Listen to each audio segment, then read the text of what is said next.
할렐루야, 사랑합니다. 축복합니다. 오늘 말씀도 지난주 갈라디아서 6장 1절부터 6절까지 있는 말씀을 가지고 나누었는데, 오늘은 5절까지 있는 말씀을 가지고 함께 수요예배 본문을 통하여서 자세하게 보려고 합니다. 너희가 짐을 서로 지라 라고 하는 제목으로 1절부터 5절까지 본문을 살펴보겠습니다. 본문 함께 읽어보겠습니다. 6장 1절부터 5절에 보니까, 형제들아, 사람이 만일 무슨 범죄한 일이, 어떤 사람이 범죄한 일이 있거든, 그러면 온유한 심령으로 그를 바로잡고 내 자신을 돌아보아서, 그리고 또 너희가 짐을 서로 지라. 그래야지만 그리스도의 법을 성취할 수 있다고 말씀하고 있고요. 4절에 보니까 여기도 각자 자기의 일을 살피라. 아까 돌아보라고 얘기를 했죠. 여기는 각각의 짐을 질 것이다 라고 이렇게 말씀하고 있습니다. 이 본문 잘 기억하시기 바랍니다. 핵심 구절은 1절부터 2절에 있는 말씀입니다. 죄를, 어떤 사람이 이제 실수한 사람이 드러나거든, 온유한 심령, 바로잡고 내 자신을 돌아보아. 이 세 가지를 기억하시기 바랍니다. 그러면 질문하겠습니다. 공동체 안에 한 사람이 범죄한 일이 드러나면 어떡하라고 했는가? 그러면 온유한 사람이, 신령한 사람이 온유한 심령으로 자신 돌아보고 서로 짐을 지라 계속 얘기한 거죠. 근데 여기서 말하고 있는 이 죄라고 하는 것은 도덕적이고 수치스러운 죄가 아니라 잘못입니다. 실수하는 거. 그래서 공동체 안에서 어떤 사람이 실수했을 때 정죄하는 것이 아니라 세 가지를 얘기하고 있습니다. 온유한 심정으로 바로잡고 내 자신을 돌아보아 너희가 짐을 서로 지라. 그렇게 나와 있는데, 이 리스토어라고 하는 단어, 회복하다라고 하는 단어를 기억하시고, 그리고 또 어떤 사람이 그러면은 바로잡아야 되냐 그랬더니, 좀 영적인 신령한 사람이 좀 어떤 마음으로, 온유한 마음으로, 젠틀한 마음으로 해야지. 그래야지만 그리스도의 법을 성취할 수 있다라고 이야기하고 있습니다. 아까 얘기했었던 것처럼 이 온유한 심령으로 바로잡고, 리스토어인데 회복이라고 하는 얘기죠. 원래 신령한 사람에게 주어지는 마음이 있습니다. 불쌍히 여기는 마음. 예수님이 주신 마음인데, 이 사람이 바로잡는 거예요. 바로잡다라는 것은 뭐냐? 회복시킨다라고 얘기하는 거거든요. 뼈가 어긋났으면 뼈 맞추는 거 있잖아요. 제자리로 오가는 거. 이게 회복시키는 겁니다. 자리로 옮겨놓는 거. 그래서 실수한 사람이 있기 때문에 그 사람 바로잡아주고 회복시켜주고 잘 맞춰주라는 거죠. 어떤 공동체에 있을 때. 그리고 또 어떤 실수한 사람이 있었을 때에는 너 자신 한번 돌아봐. 나도 같은 실수를 할 수 있다라고 하는 생각을 가지고요. 입 바른 소리 하지 말고 자기 성찰의 기회로 삼자라고 하는 거. 그래서 예수님께서도 마태복음 7장 3절 5절 산상수훈에서 말씀하실 때, 어떤 형제의 눈 속에 있는 티는 보고 내 눈 속에 있는 들보는 깨닫지 못하느냐? 내 눈 속에 들보가 있다라는 거예요. 근데 형제의 티만 보고 빼내라고 얘기를 하죠.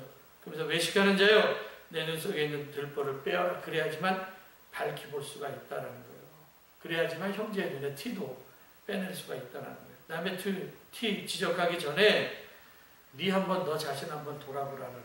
그래야지만 밝히 볼 수가 있다는 거 아닙니까?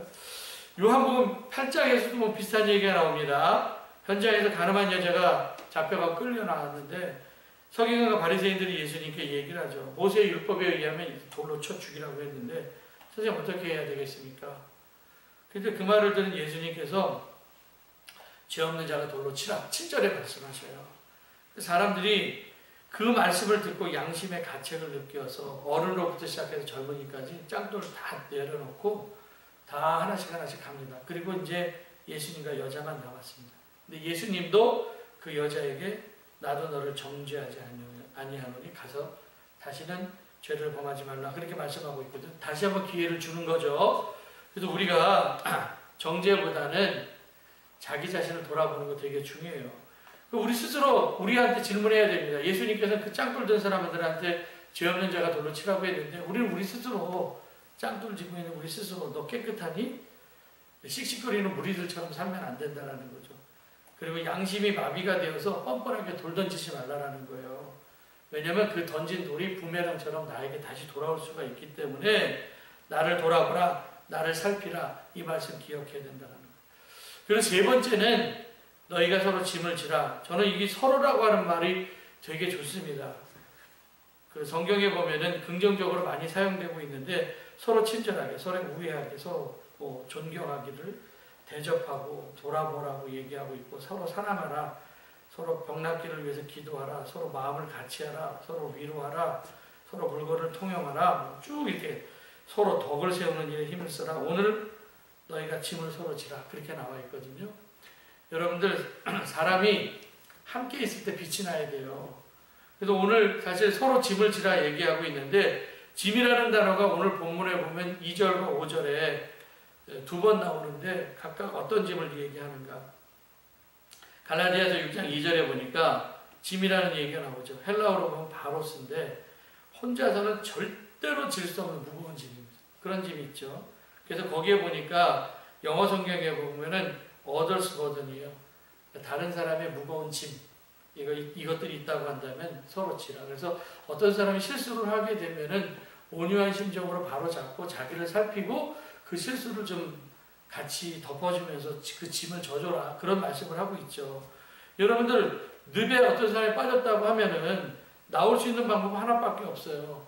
허우적거린다고 그 사람이 자기 힘으로 못 나옵니다. 그러면은 밖에 있는 사람이 뭐 로프 하나만 던져주든지 혹은 손 한 번만 내밀어주면은 살릴 수 있는 일이거든요. 혼자서 감당할 수 없는 무거운 짐을 진 사람들이 있습니다. others burden이라고 다른 사람의 무거운 짐이 있다고 한다면 그거 돌아봐서 같이 옮겨줘야 된다. 함께 져줘야 된다. 라고 하는 거 기억하시고, 그리고 또 6장 5절에 보니까 각각 자기의 짐을 질 것이다 라고 얘기해서 unload예요. 이거는 내 짐이에요. 내 짐. 아까 others burden이고 이건 unload거든요. 그래서 이거는 내가 질 수 있는 거거든요. 내가. 그래서 각자 자기가 맡은 짐, 요거는 그래서 헬라어로 프로티온이라고 얘기를 하는데 혼자 운반할 수 있는 짐, 이거는 자기가 질 수 있는 가벼운 짐이기 때문에 남한테 맡기면 안 되죠. 무거운 짐은 같이 들어야 되겠지만, 그래서 바로스처럼 무거운 짐이든 어쨌든 프로티온처럼 가벼운 짐이든 다 짐을 지고 살 수가 있습니다. 근데 바로스는 혼자서 감당하지 못하기 때문에 힘들어하는 사람이 있으면은 못 번치하지 말고 힘을 보태라는 뜻이고, 그리고 또 혼자서 질 수 있는 짐은 자기가 져야죠. 남한테 맡기지 말고. 어떻게 살 것이라고 하는 그 책이 있는데 여러 사람이 공저한 거예요. 그 중에 이제 김상근이라고 하는 사람이 한 챕터를 썼는데 아포리아 시대 어떻게 살 것인가. 지금 대한민국이 이 시대에 살고 있다라는 게 아포리아. 아포리아는 어떤 상태냐 그랬더니 어두운 시대. 앞이 안 보이는 깜깜한 난관을 얘기할 때 아포리아라고 얘기하는데 길 없음이죠. 이런 상황 가운데서 우리가 어떻게 살아야 됩니까? 한 사람한테 책임 돌리고 비난만 하면 길을 찾을 수 없다라는 거예요. 그래서 그분이 그 책에서 이런 얘기를 해요. 따로 똑같이. 오른손과 왼손을 얘기하면서 오른손과 왼손은 따로 구분되지만 한 몸에 붙어있기 때문에 분리될 수가 없다라는 거예요. 그래서 따로 똑같이 오른손과 왼손. 그래서 왼손이 하는 일이고 오른손이 하는 일이 각자 있는데 여러분들 각자 오른손이 할 수 있는 오른손이 하고 왼손이 할 수 있는 왼손이 할 수 있지만 근데 어떤 때는 오른손이 할 수 없는 일은 왼손이 거들어주면 된다는 거예요. 그래서 두 손이 하면 되는 거고 또 내 두 손이 감당할 수 없을 때는 others, 다른 사람의 손을 빌리면 되는 거고요. 그래서 오른손이 왼손 모른 척하면 안 되고 왼손이 오른손 모른 척하면 안 된다는 거예요. 따로 똑같이 라고 하는 거. 그 얘기를 하고 있어요. 그래서 우리는 대한민국이라고 하는 한 나라에 살고 있기 때문에 못 본 척하면 안 된다는 거예요. 어떤 사람 하나 놓고선 정죄하면서 비난하는 게 아니라 어떻게 하면 이 아포리아 시대를 극복해 나갈 수 있을 것인가. 우리 대강 교회 안에서도 마찬가지죠. 그냥 비난만 할 것이 아니라 감당하기 힘든 것들이 있다고 한다면은 손 빌리면 되는 거거든요. 이게 동역의 원리입니다. 내가 할 수 있는 일과 그 다음에 도움받아야 될 일에 대한 균형을 가져야 돼. 내가 할 수 있는 일인데도 불구하고 남한테 다 떠맡기면 안 되고 내가 할 수 있는 일은 충분히 내가 하고 그리고 정말 손이 모자라갖고 너무 무거우니까 그때는 손이 필요하면은 그때는 도와야죠. 그래서 내가 질 수 있는 작은 짐은 내가 지고 무거운 짐은 함께 져주자라는 거예요. 우리가 질 수 없는 무거운 짐은 우리는 어떻게 해야 됩니까? 그랬더니 우리가 질 수 없는 무거운 짐들이 있어요. 하나님께 맡기면 되죠. 근데 우리가 이걸 너무 추상적으로 생각해서 야, 하나님이 하나도 안 맡겨주시는데 맡아주시지 않는데 이렇게 얘기를 해요.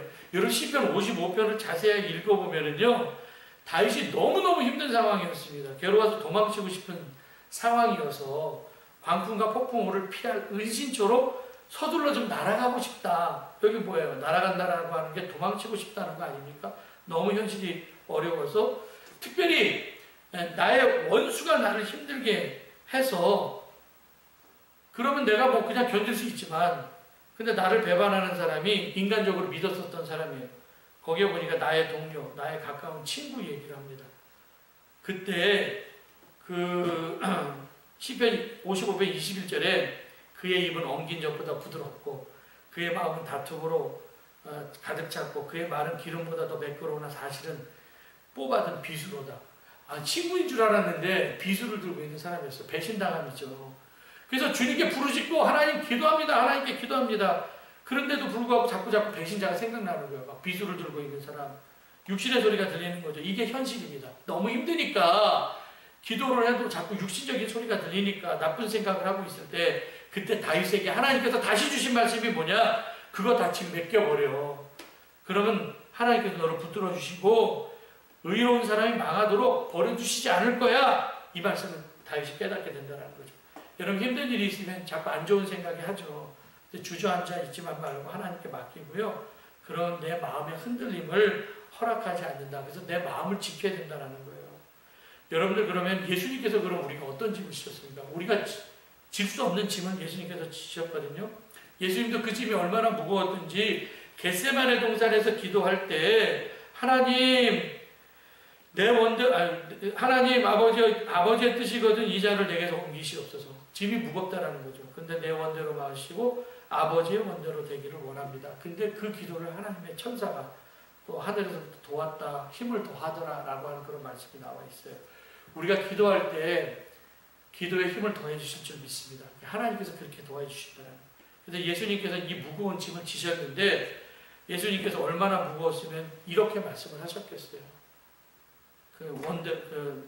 이 잔을 옮겨달라고. 근데 아버지의 뜻대로 되기를 원한다. 만약에 이 무거운 짐이 무거워서 피했다고 한다면 우리가 어떻게 구원을 받을 수가 있겠습니까?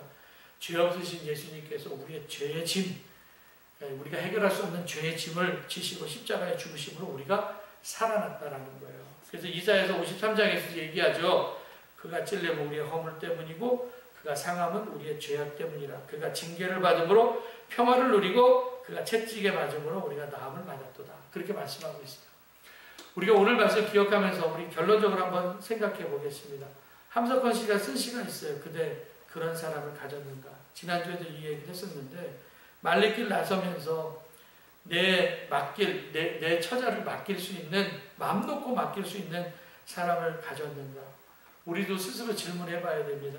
진짜 말리길 떠날 때 마음 놓고 맡길 사람, 내 짐을 맡길 사람이 있는가. 내 짐이 너무 무거워서 옛날에는 그래도 대가족이 함께 살아갔고요. 가족들이 정서적으로 많은 도움을 줬어요. 근데 지금은 다 혼자 있습니다. 너무 외롭습니다. 혼자 지려고 하니까 무거운 거거든요. 이스라엘에는 이 힘든 사람들이 있었죠. 과부, 나그네, 고아, 약자들을 보호해주는 시스템이 있어갖고 공동체에서 서로 도왔어요. 룻기에 보면 이삭 주는 거, 가장자리껏 가난한 사람들을 위해서 남겨놓도록 했잖아요. 다른 사람의 희생은 짐이 많은 사람에게 배려가 될 수가 있다는 거예요. 그래서 오늘 사실 무거운 짐이지만 희생과 섬김에 대한 말씀이기도 해요. 요즘 코로나 때문에 교회들마다 예배 인원이 확 줄어들었습니다. 인원이 이렇게 줄어든 그 비율로 따지면은 큰 교회일수록, 그러니까 사람이 많이 모이는 교회일수록 그 폭의 비율이 격차가 컸다는 거예요. 왜 그럴까? 이게 사람이 많이는 우리가 소위 말하는 큰 교회는요, 희생하지 않고 기둥 뒤에서 예배 드리고 가던 사람들이 많기 때문에 코로나 때문에 그냥 안개처럼 사라져버렸어요. 그냥 뿅 하고 사라져버렸습니다. 그러니까 어려운 거죠. 우리 아버지 시대 때, 어머니 시대 때 신앙생활 하시던 분들은 희생이 먼저였습니다. 드림이 먼저였고 누림은 나중이었어요. 근데 요즘에는 누림을 먼저 생각하죠. 이게 퍼스트예요. 이게 드림이 세컨이고.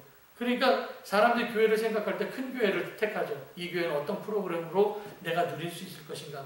그 사람들이 교회에서 아무것도 제공해 주지 못하니까 기둥 뒤에 있다가 다 사라져버리는 거거든요. 함께 짐을 지고 희생하지 않으려고 합니다. 희생하지만 절대로 성장이 안 돼요. 희생하고 내 눈과 내 땀이 들어가야 돼. 내 기도가 들어가 있어야지만 성장을 할 수가 있다는 겁니다. 정말 억울할 정도로 성장을 해야지만, 희생을 해야지만 성장을 할 수가 있다는 거예요. 억울할 정도로 희생을 해야 돼요. 그래 성장이 가능하다는 거예요. 여러분들 저를 포함해서 모두 다 실수할 수 있습니다. 신령한 너희, 오늘 세 가지를 얘기하고 있죠. 정죄하는 것이 아니라 좀 이렇게 실수한 사람이 있다고 한다면 공동체 안에서 온유한 심정으로 리스토어, 회복시키고 네 자신 한번 돌아보고 네가 질 수 있는 짐, 그러니까 너희가 서로 무거운 짐이 있다고 한다면 서로 져라. 그럴 때 공동체가 살아난다는 무거운 짐이죠. 여러분 인생은 짐 지고 가는 겁니다. 남의 짐 내가 지지 않아서 남의 짐은 되게 가벼워 보이고 또 멀리서 보기 때문에 안 무거워 보일지는 몰라도 아니에요. 그 사람이 진 짐도 힘든 거거든요. 다른 사람의 실수를 보고 나를 한번 좀 살펴보면서 무거운 짐이 보이면 내 손 보태고 도와주고 또 반드시 내가 져야 될 가벼운 짐 남한테 맡기지 말고 내가 질 수 있도록 힘을 길러야 된다는 거. 떠맡기지 말아야 돼요. 못 본 척도 하지 말고 도망가지도 말고 그래야지만 공동체가 건강하게 세워질 수가 있습니다. 교회는 쓸데없는 짐 지고 가는 게 아니라 두 개만 지면 돼요. 기도와 전도의 짐. 말씀은 목사가 선포하는 거니까 여러분들 이거. 우리 교회는 살림 공동체입니다. 살리는 일을 해야 되는데 예수님께서 죄짐을 대신 지시고 십자가를 지시고 우리가 노임을 받았던 것처럼 우리도 주님을 알지 못해서 절망에 사로잡혀서 무거운 짐을 지고 가는 사람에게 십자가의 복음을 전하시기를 바라고요. 자원하는 마음으로 모두가 각자의 맡은 짐을 함께 지고 나갈 때 하나님의 교회가 바르게 세워져 나가는 겁니다. 지난주부터 이제 정부가 금지명령 내렸는데 뭐 한 이틀 있다 푼다고 얘기는 하더라고요. 우리 속장님들 잘 도와주셔서 감사를 하고요. 속장님들의 수고를 통하여서 우리 가정들이 영적으로 살아나기를 바라고요.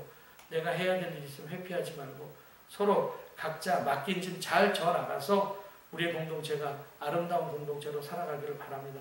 여러분 각자 짐을 거뜬하게 질 수 있는 건강함이 여러분들에게 있기를 주님의 이름을 간절히 축원합니다.